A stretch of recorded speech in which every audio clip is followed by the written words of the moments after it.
Hello guys, magandang hapon po sa inyong lahat. Ayun na nga,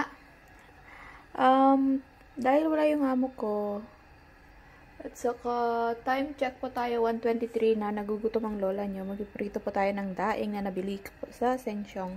Ayan, masarap kasi ito pag malutong-lutong. Ayan o.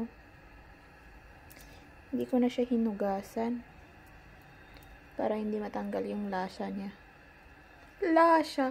Lasa pala. Parang tanga.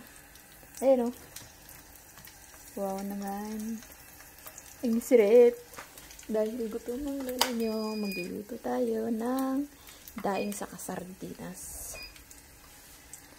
Ayan po. Ayan.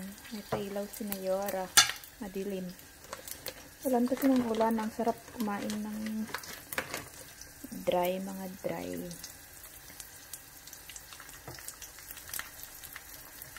Diba, pak. Tatlong piraso lang yan. Maraming natutulak kaya tumataba tayo eh. Magiging 75 kilos tayo neto. Wow, 75. Taba ni ate girl. Wala nang diet neto. Pag uwi, hindi ka na magkakasya sa aeroplano. Ayun, magluluto muna ako. Bye-bye!